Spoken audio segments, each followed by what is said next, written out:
Mickey 17. Did the book or movie do it better? Let's dive in and analyze the differences between the two, what worked and what didn't work, and decide which version truly outshines. In the book, there are far fewer Mickeys, and in fact, we start with the seventh one, Mickey 7, an expendable colonist in his early 30s who is worn down by the dangerous jobs and resigned to his expendability. His physical appearance reflects his hard life, average, unremarkable, and disheveled. He's not a hero, just a survivor. In contrast, the movie's Mickey 17 is younger and more physically fit and exudes youthful energy. While the book's Mickey 7 is cynical and self-aware, Pattinson's Mickey 17 is more driven and determined and even heroic. This shift likely stems from Pattinson's casting, which brings charisma and vulnerability, making Mickey 17 more engaging and open to exploring his fate. And what about Hieronymus Marshall, who is more or less the antagonist of the story? In the book, he is a member of a religious sect known as the Natalists and is also the mission commander on Niflheim. He believes that expendables don't have souls and are therefore abominations. If he finds out about the existence of two, you know he's going to get rid of both Mickeys. In the movie, he is renamed as Kenneth Marshall and is portrayed by Mark Ruffalo. Instead of making him a military commander, he is a fame-hungry politician who wishes for the colony to be a pure white planet of superior beings. His main objective is to clear the creepers, the alien population on Niflheim, to create his dream utopia. And with any sci-fi story, we have to have that romantic love interest. And in this case, it's Nasha, Mickey's girlfriend, played by Naomi Ackie in the film. In contrast to the book, where Nasha's character is less fleshed out, Bong Joon-ho expands her role, making her more integral and multidimensional. While she retains some of her more comedic moments from the novel, the film gives her more greater depth, allowing her to stand out in her own right. Whereas Marshall is a megalomaniac, Nasha serves as a compassionate opposite, one of the few colonists who truly cares about Mickey. So the concept is the same between the film and the movie, except in the books, as I mentioned earlier, there are only 7 Mickeys and the duplicate Mickey 8. But besides that, there are some major plot differences. So let's dive in. In the book, Mickey faces financial struggles on his home planet of Midgard, prompting him to leave. The film, however, sets his struggle on Earth, where people are fleeing due to its increasingly hostile environment.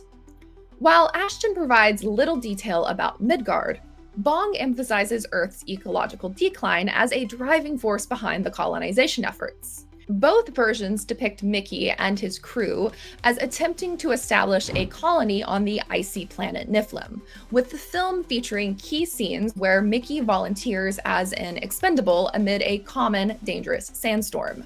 Unlike the novel, where Earth is referred to as Old Earth and Midgard is a near paradise with automated systems, the film highlights Earth's environmental collapse. Midgard's society is largely problem-free, but Mickey struggles due to his lack of practical skills, a theme both the book and film explore. The novel, however, adds Mickey's interest in history as he reads about past failed colonies and reveals that his poor financial decisions ultimately led to his downfall, despite receiving a stipend.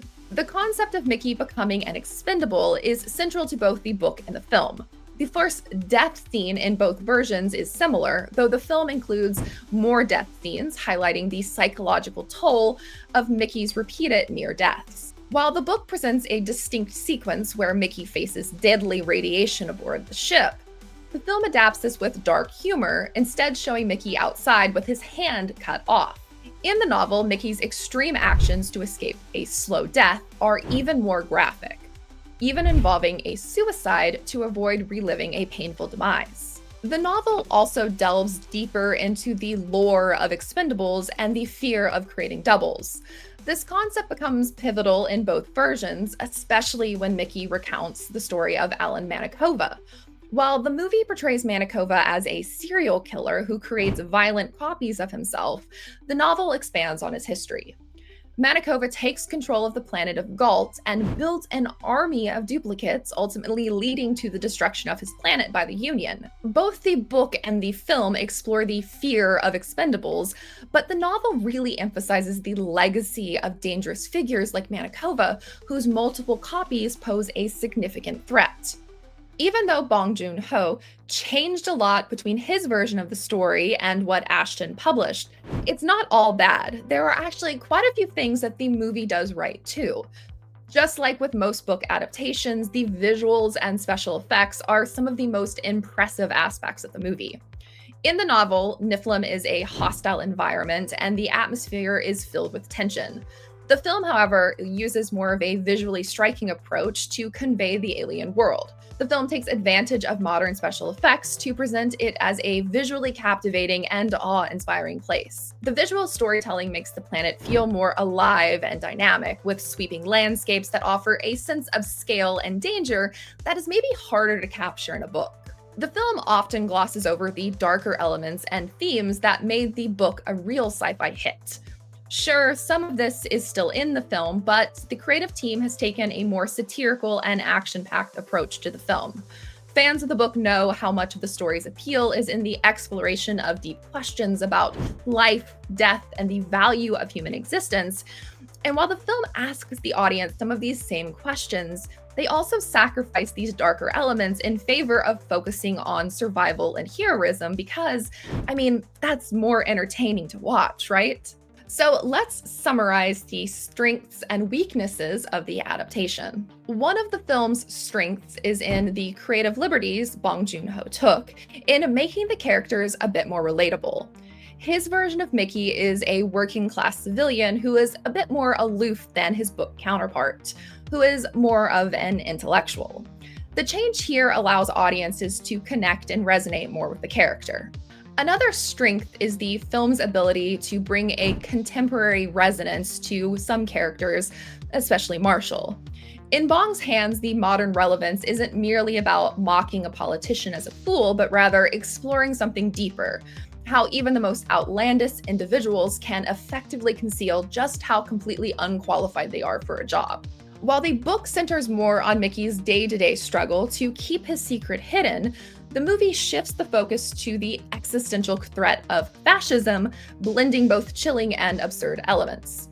The film isn't shy about amplifying Marshall's over-the-top traits for comedic impact, but it's clear that figures like him are rarely subtle. Ruffalo's portrayal lays bare the character's raw insecurity, yet that doesn't stop the harsh, blustering antagonist from pushing everyone to the brink of destruction.